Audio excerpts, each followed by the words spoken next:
On va passer à la dernière communication de Simon Psyka pour savoir est-ce que finalement tout ce qu'on vient de dire, on peut l'enseigner correctement. Il faut espérer, c'est peut-être le but. Je remercie mes collègues de l'Académie de chirurgie de m'avoir invité et Jérôme d'avoir fait ce programme. On va terminer sur la formation parce que finalement peut-être la clé, la solution c'est la formation. Je vais vous parler de la formation en France essentiellement, mais je vous donnerai une ou deux diapos sur la formation à l'étranger pour se rendre compte finalement qu'on n'est pas mauvais du tout. Voilà, alors en fait, vous savez, il y a deux types de formation, la formation initiale et la formation continue. Alors, notre réflexion est partie d'un constat où, à quatre chirurgiens, François Patou, Jean Guggenheim, Noël Lipten et moi-même, avons décidé en 2007, sous l'égide de la SOFCO, de créer un enseignement, parce qu'on s'était rendu compte, comme vous l'avez vu, qu'il y avait une espèce d'accélération phénoménale du nombre d'interventions, et que finalement, on ne savait pas très bien comment c'était enseigné, quoi. On ne savait pas très bien comment ça se passait. Il n'y a pas un véritable contrôle de cette affaire-là. Alors Noël était parti à retraite, maintenant c'est Denis Collet qui le remplace. Trois constats. La définition biologique de la formation, c'est un processus qui entraîne l'apparition de quelque chose qui n'existait pas avant. Comme ça n'existait pas, il va bien falloir faire quelque chose. Et on risquait, si on ne faisait rien, de se trouver dans cette situation-là, après cette citation, que rien ne prédispose plus au conformisme que le manque de formation. Donc on risquait finalement de s'engainer dans quelque chose de totalement inconnu, parce qu'il y avait quand même un certain nombre de chirurgiens qui faisaient cette chirurgie sans formation réelle, avec une sorte d'approximation. Et malgré tout, on avait un autre pendant, c'est qu'il y avait une évidence, c'est qu'il faut toujours tirer de son expérience des chirurgiens et de l'histoire, et en particulier de ce qui avait été fait auparavant. Alors, l'éducation rend humble. Donc en 2007, on a débuté ce premier cycle, et je vais vous essayer de vous montrer ce qu'on a retenu un petit peu de ça maintenant, un petit peu plus de 10 ans après ce début. Voilà, alors en fait, je vais le calquer sur l'évolution de la chirurgie bariatrique. Vous allez voir, chaque période correspond à quelque chose. En 2007, quand on a commencé, il n'y avait rien, il n'y avait pas d'enseignement théorique de cette chirurgie en formation initiale. On n'avait rien de particulier. Et vous voyez, j'ai mis comme repère ici les interventions. Alors, je ne sais pas si c'est une relation de cause à effet. C'est un pointeur, ça. Donc, je ne sais pas si c'est une relation de cause à effet. Voilà. Donc, le début de la formation par le biais du DIU, c'était 2007. Vous voyez ici, je vous ai mis un peu le nombre de publications à partir de 2000, en sachant que on les repère, vous voyez, les publications d'obésité, 1970, 1000 publications, là en 2007, on avait plus de 15 000 publications. Donc déjà, il y avait de l'information, mais est-ce que c'était véritablement bien organisé tout ça? Alors, on s'est rendu compte d'un truc, c'est que la formation académique, finalement, elle était initiale pour tout le monde. Et aussi bien, finalement, pour les gens qui s'inscrivaient au DIU que pour ceux qui l'enseignaient, quoi. Parce qu'ils n'avaient finalement pas, ils n'avaient pas eu non plus de formation académique initiale non plus. Mais en revanche, ce dont on s'était rendu compte, et ça c'était un point important, c'est que finalement le niveau de connaissance technique chirurgicale était très important dans les deux cas. Et donc, ça c'était un point essentiel à prendre en compte. Et puis il y avait des redondances dans les sujets, avec des avis différents sur un même sujet, en fonction de différents intervenants. C'est-à-dire qu'il y avait des sujets qui étaient abordés par Monsieur X qui disait une chose, et puis qui, dans le séminaire d'après, Monsieur Y disait, ou Madame Y disait exactement l'inverse. Donc au début c'était un peu cafouilleux, les indications, les points techniques, etc. Donc tout ça, ça a été un peu difficile à mettre en place, parce qu'il y avait déjà de la technique qui avait avancé. Et les règles ainsi établies étaient difficiles à mettre en place. Alors, on voyait qu'il y avait un grand nombre de chirurgiens qui allaient s'investir dans cette formation, mais on avait décidé que l'urgence, la priorité finalement, c'était d'inscrire les chirurgiens qui avaient déjà une activité de chirurgie bariatrique, qui faisaient ça, que ce soit en activité libérale ou en activité publique. Et donc, on avait donné la priorité de prendre en charge cette formation au niveau, sur ces chirurgiens. Bon. Et décider d'envisager dans un second temps la formation des plus jeunes. Et vous verrez qu'il y a eu une progression assez étonnante là-dessus. Alors, l'objectif, c'était de se mettre en conformité conformité selon les recommandations internationales et les rares documents français. Parce qu'en 2007, on n'avait pas grand-chose.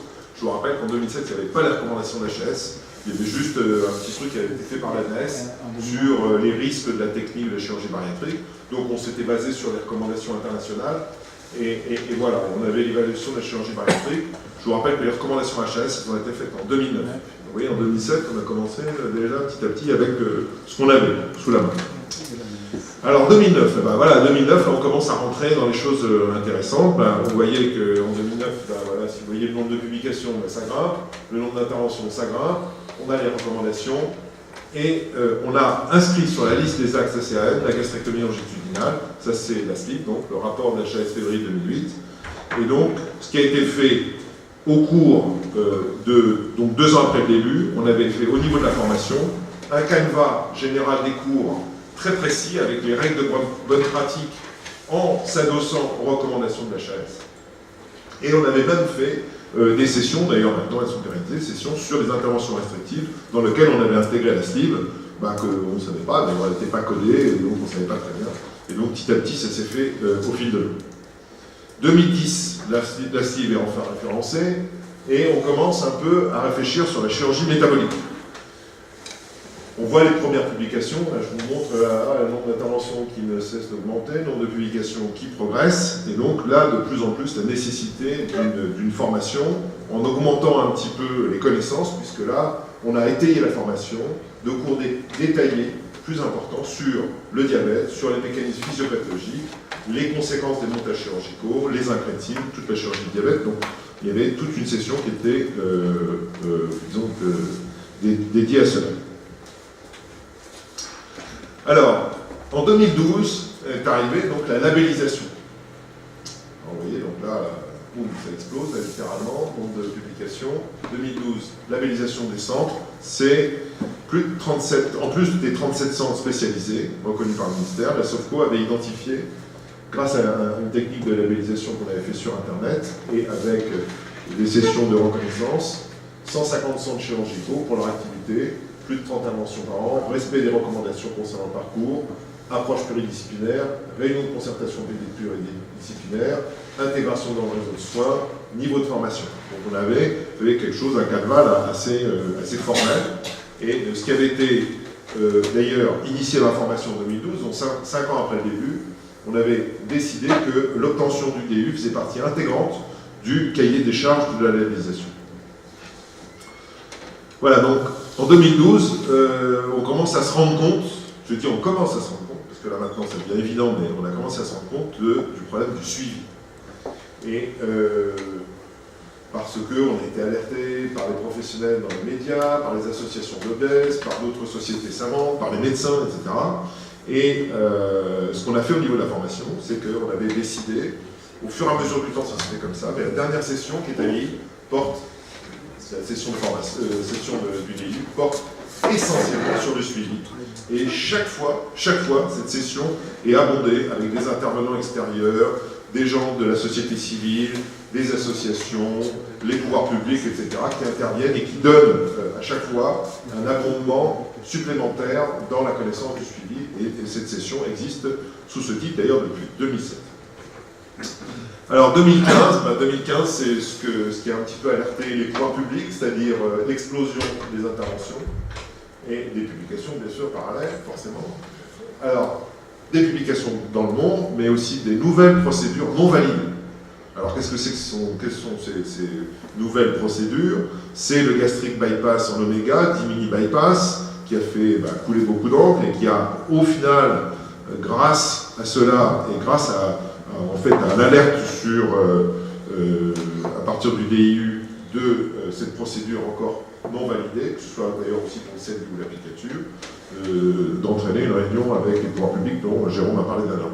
Donc, interrogation des pouvoirs publics, circulaire d'information de l'assurance maladie en juin 2016 et demande d'un rapport de Marisol Touraine en septembre 2017. Alors, je ne sais pas si on a encore le résultat, ça ne va pas tarder d'ailleurs, mais bon, on devrait l'avoir. Donc, qu'est-ce qu'on a fait, nous, à ce moment-là, au niveau de la formation? Eh bien, on a intégré dans l'enseignement les nouvelles procédures avec les restrictions critiques. C'est-à-dire, finalement, tous les gens qui passaient, on leur dit, attention, ne vous lancez pas là-dedans, c'est pas validé.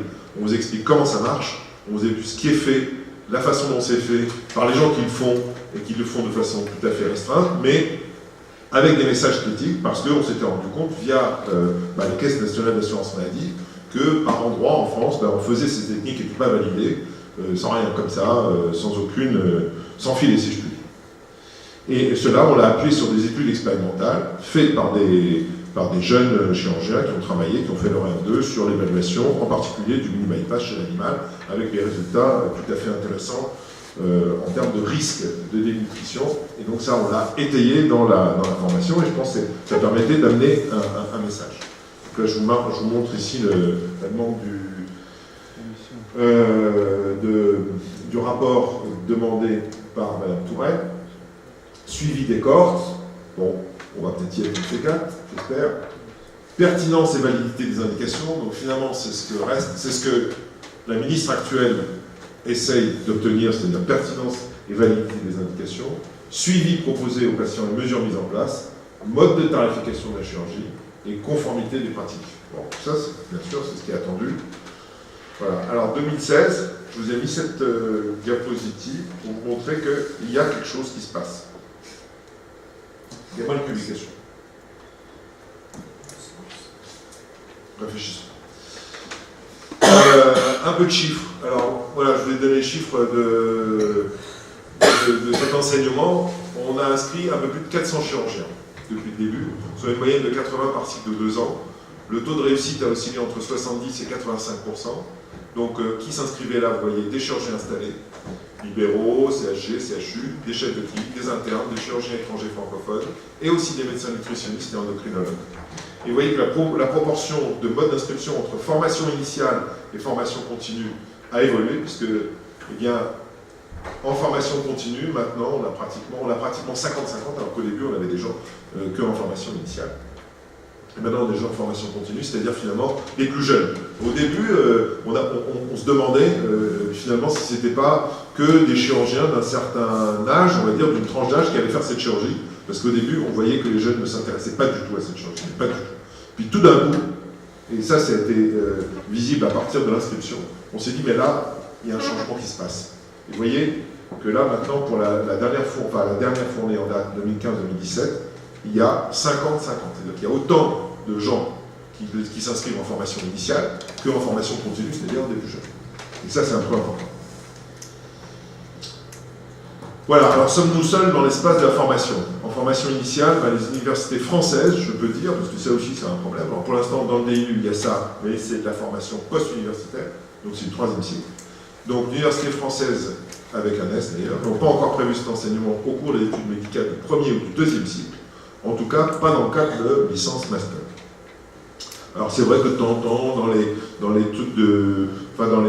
cours de nutrition, on parle de la chirurgie de façon épisodique, mais disons tel que c'est, par rapport au nombre d'interventions qu'il y a, ou par rapport à la place que ça a pris en chirurgie, eh bien, il n'y a pas de réel enseignement.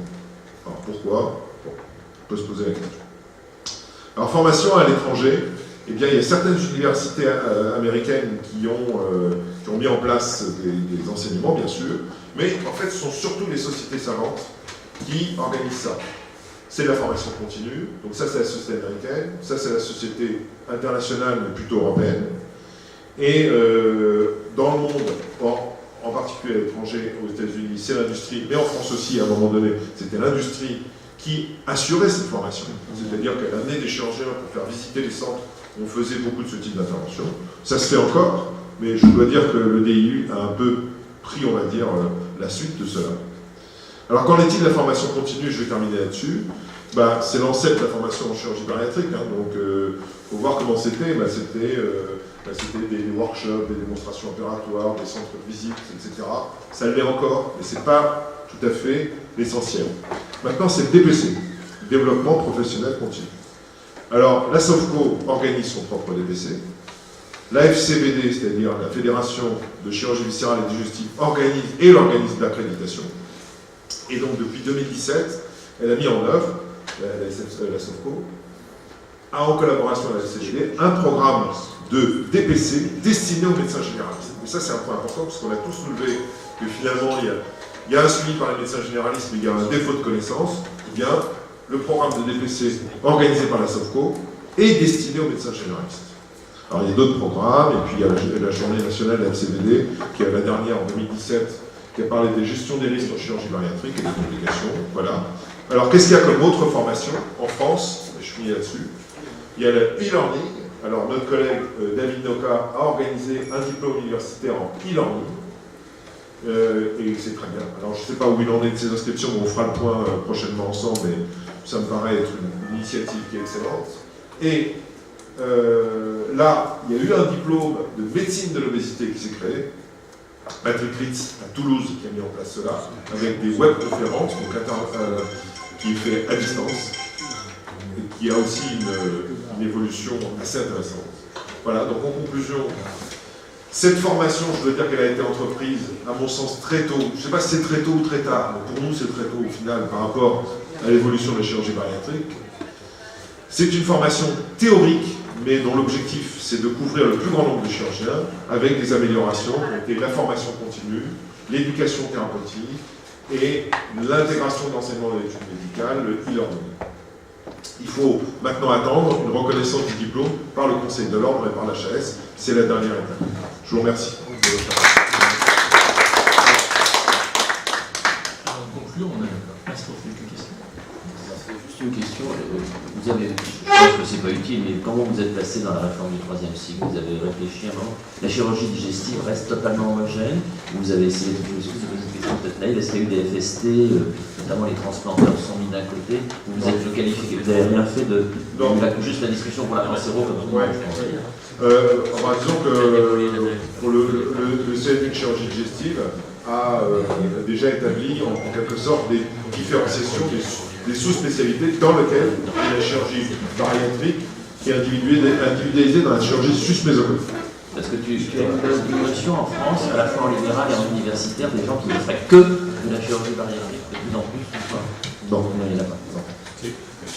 François? Oui, je peux répondre en partie à cette question-là, parce que au niveau de la RSI de France, il y a maintenant, et ça pose des problèmes au niveau de la permanence des soins, dans un certain nombre d'établissements, beaucoup d'établissements privés, où un certain nombre de chirurgiens digestifs sont embauchés par la clinique pour faire de la chirurgie bariatrique, mais ils disent, nous on vient faire de la chirurgie bariatrique, on ne prend pas de garde de chirurgie viscérale, et ça commence à poser des... Enfin, ça pose pas de problème, puisque de toute façon, le nombre d'établissements faisant de la permanence des soins du profond a très nettement diminué. Mais c'est vrai que ce problème-là commence à se poser, puisqu'il y a un certain nombre de collègues qui disent on fait de la chirurgie programmée, bariatrique, et on ne fait que ça. Je peux répondre à ta question.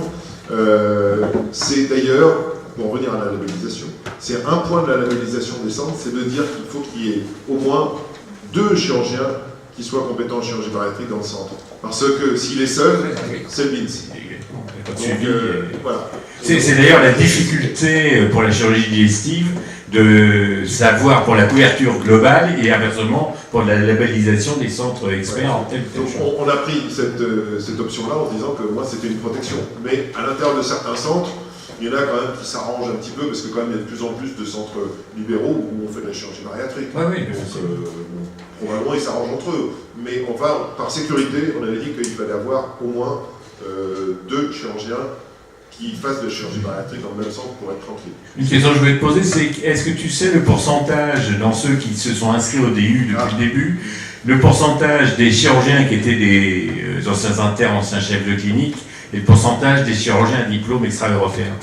Parce que dans d'autres spécialités, on a vu que les hôpitaux généraux faisaient des études de marché, ils avaient telle spécialité porteuse, donc on pousse les gens là-dedans. Est-ce que tu as... Oui, comme ça, de façon pifométrique, je ne pourrais pas te dire le chiffre exact, mais ce qui est sûr, c'est qu'au début, il y avait pas mal de chirurgiens à formation étrangère qui s'étaient inscrits au DU, et progressivement, ce nombre a globalement diminué.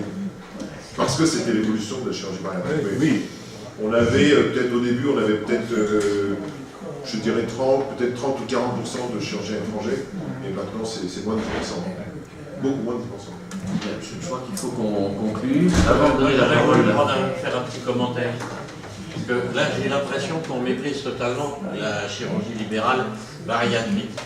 Je rappelle quand même que j'étais un des pionniers, que j'ai fait partie de l'ANES que vous avez massacré. J'étais membre fondateur de la SOFCO. Au moment du DU, on avait annoncé que les chirurgiens libéraux feraient de la formation. On n'en a jamais fait de formation du tout. Je fais encore de la formation. À la faculté de Descartes, je fais un cours dans la médecine morphologique et anti-âge. C'est la chirurgie de l'obésité. Voilà, c'est comme ça, à mon âge. Non, mais attends, je n'ai pas du tout attaqué les chirurgies libérales. Je suis, là, surtout moi, en tant qu'attaquant des chirurgies libérales, non, il faut arrêter de dire des conneries. Excusez-moi. Non, mais laisse-moi finir. Ce que je veux dire, c'est que j'ai simplement dit quelque chose qui se posait, qui n'est pas une critique, c'est un fait. En tant que chirurgien, on doit être capable d'interpréter des faits pour en tirer les bonnes conséquences. Donc la chirurgie libérale, la chirurgie bariatrique, elle a fait énormément de choses. Je n'ai à aucun moment attaqué la chirurgie libérale. On n'a jamais dit que la chirurgie libérale ne pouvait pas faire de formation. Il y a des gens en chirurgie libérale qui font des très bonnes formations. Je m'excuse encore parler d'urologie, mais en urologie, la moitié de l'enseignement du collège des urologues est fait par des urologues libéraux. Et en urologie, contrairement au digestif, il n'y a aucune guerre entre les libéraux et les hôpitaux universitaires, et ça fonctionne très très bien. Donc ceux qui peuvent se balayer, etc. Donc il faut arrêter de créer toujours des bagarres entre le libéral et l'autre. Oui, alors, Arrêtez. je ne veux pas faire de bagarre. On va d'abord redonner la parole à Jérôme Dargent pour qu'il fasse la conclusion de cette journée. Je vais très rapidement vous dire qui ont été élus comme membre associé de notre académie: Alain Blum, Jean Bouquet de la Gelinière, Claude-Henri Chouard, Michel Clodon, Michel-Henri Delcroix, Philippe Descamps, Alfredo Ercoli, Bernard Garin, Géry Kieffer et David Dechaud. Ils sont accueillis à l'académie dans la première séance du mois de janvier où nous leur remettrons leur titre de membre associé à l'académie, et ils ont jusqu'à genre, ils ont pas obligé de payer, ils paieront dès l'année prochaine leur cotisation. La conclusion sera brève. Merci beaucoup à l'Académie d'avoir organisé ce débat. C'était très productif. Vous êtes une institution très jeune dans l'esprit. Je ne dis pas ça, c'est pas de la flatterie, c'est la réalité. Vous nous avez donné du grain à moudre à la SOFCO. On va y réfléchir. On va rediscuter cette question des seuils qui nous paraît une fausse évidence. C'est vrai qu'il faut y réfléchir davantage que ce qu'on a fait jusqu'à présent. Il faudra qu'on tranche aussi dans avec l'avant, et puis on a beaucoup de bonne volonté et ça va continuer comme ça. Merci beaucoup. Si tu me permets, je ne voudrais pas que tu sois vexé.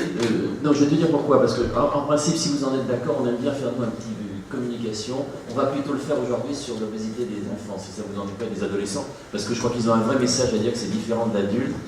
Il semblerait que Béatrice Duberne soit bien capable de faire un petit communiqué. Donc, on a déjà fait beaucoup sur la chirurgie d'adulte, on a encore beaucoup à faire. Ça me paraît pertinent. Vous êtes d'accord pour parler d'enfants? Voilà, merci beaucoup. Au revoir.